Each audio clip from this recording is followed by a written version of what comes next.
Bonjour, Marc-André Mercier, conseiller au Récit national maths, sciences et technologies. Donc, aujourd'hui, pour notre troisième défi avec Head Scratch, ça va être de faire déplacer notre robot Edison pour qu'il suive une ligne noire. Donc, si je parle un petit peu de la ligne noire avant de passer à la programmation, la ligne noire, si on décide de la dessiner sur une feuille blanche, il faut absolument la dessiner d'une largeur de 1,5 cm, ce qui est recommandé par le fabricant du robot. Si vous ne voulez pas la dessiner parce que ça peut être un peu plus long, vous pouvez aussi utiliser du ruban électrique. Donc, il est déjà de la bonne largeur, puis il fonctionne très très bien. Donc, c'est facile de faire un tracé avec des courbes là, avec le ruban électrique noir. Donc, ça, c'est pour ce qui est du tracé. Pour ce qui est de la programmation, étant un petit peu plus complexe, donc je vais vous expliquer le raisonnement qu'il y a derrière l'échelle de programmation cette fois-ci. Donc, on va avoir besoin de blocs au niveau des blocs contrôle. On va avoir besoin de deux blocs, donc une boucle qui est pour toujours. Puis on va aussi utiliser une boucle de conditions. Donc, une boucle de conditions, ça va nous permettre de dire ben, si tel événement arrive, fais quelque chose, sinon, fais quelque chose d'autre. Puis là, ben, nous autres, pour suivre la ligne noire, ce qu'on veut faire, c'est soit qu'il tourne un petit peu à gauche, un petit peu à droite, pour être capable de détecter justement les zones de blanc et les zones de noir. Donc, ça, c'est les deux boucles. Puis là, de la façon qu'on va les utiliser, bien, on va prendre la boucle de condition, puis on va venir la placer dans la boucle en continu, donc la boucle perpétuelle. Donc, ce qui va qu'une fois qu'il va avoir passé à travers la boucle de condition, bien, il va revenir au début, puis il va recommencer à vérifier si la condition est encore vraie. Puis il va appliquer chacun des éléments en fonction là, de ce qu'il va observer avec son capteur.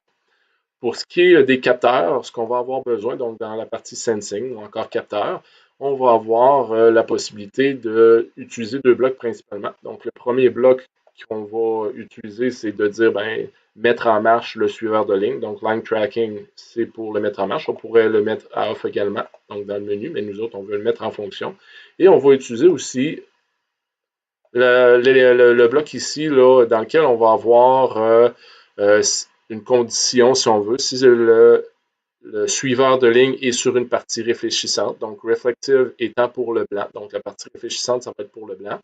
Surface, on va lui demander de faire quelque chose. Puis l'autre possibilité, ben, c'est ça, s'il est sur non-reflective, donc s'il est sur du noir, on va lui demander de faire une autre condition. Donc ce bloc-là, on va le reproduire plusieurs fois parce que c'est soit qu'il est sur le blanc ou sur le noir, on veut qu'il effectue certains éléments. Donc je vais juste déplacer ce bloc-là ici et on va commencer en utilisant notre bloc. On va mettre au départ, mettre en marche notre tueur de ligne. Par la suite, on va également venir placer en dessous dans notre bloc de boucle et on va venir écrire notre première condition. Donc, si on a notre capteur qui voit une partie blanche, donc reflective, on se rappelle, c'est pour le blanc, on va lui demander de se déplacer. Donc, dans les blocs de mouvement, je vais lui demander ici de se déplacer. Donc, je ne lui demanderai pas spin, je vais lui demander de turn forward, donc d'avancer en tournant jusqu'à ce qu'il rencontre quelque chose. Puis là, le quelque chose, ben, je vais venir prendre le bloc qui est ici, je vais faire un clic droit, je vais le dupliquer, jusqu'à temps quoi? Qu'il rencontre une partie noire. Donc, au départ, il est sur le blanc. S'il est sur le blanc, ben, on va vouloir qu'il se déplace jusqu'à temps qu'il voit quelque chose de noir. Si jamais il ne voit pas de blanc, ben, qu'est-ce qu'on va vouloir qu'il fasse? On va vouloir qu'il se déplace. Donc, cette fois-ci, je vais lui demander de tourner, pas vers la droite, mais vers la gauche. Donc, j'ai été chercher le bloc gauche. Je vais lui demander de turn forward, donc tourne vers l'avant, vers la gauche. Donc, tourner en avançant vers la gauche. Puis, encore une fois, on va lui demander de dupliquer ici cette condition-là, jusqu'à temps que le capteur voit une ligne du blanc. Là, je pourrais jouer ici avec les vitesses. Donc, je pourrais les accélérer ou les diminuer. Donc, si on reprend la boucle, donc en continu, qu'est-ce qu'il va faire? Il va vérifier s'il voit du blanc.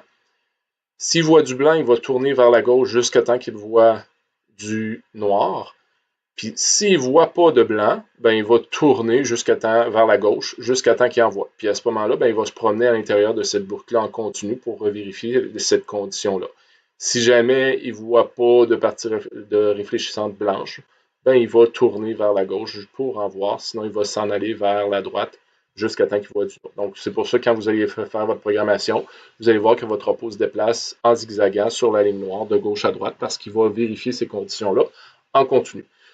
Donc, une fois que vous avez fait vos premiers tests avec ces quelques lignes de blocs-là, vous pourriez par la suite peut-être jouer avec les vitesses pour voir qu'est-ce que ça peut changer. Puis, comme défi supplémentaire, vous pourriez ajouter aux lignes de code qui sont là un élément qui permettrait au robot d'arrêter si jamais il rencontre un obstacle sur la ligne noire. Donc, si jamais il rencontre un mur ou encore vous placez votre main devant pour lui demander d'arrêter. On n'a pas encore vu les blocs pour détecter les obstacles. On va le voir dans le prochain défi, le prochain numéro 4. Mais s'il y en a qui veulent essayer pareil selon votre logique, qu'est-ce que vous pensez que ça peut être? Ça peut être un petit défi là, supplémentaire que vous pouvez vous donner. Donc, amusez-vous bien.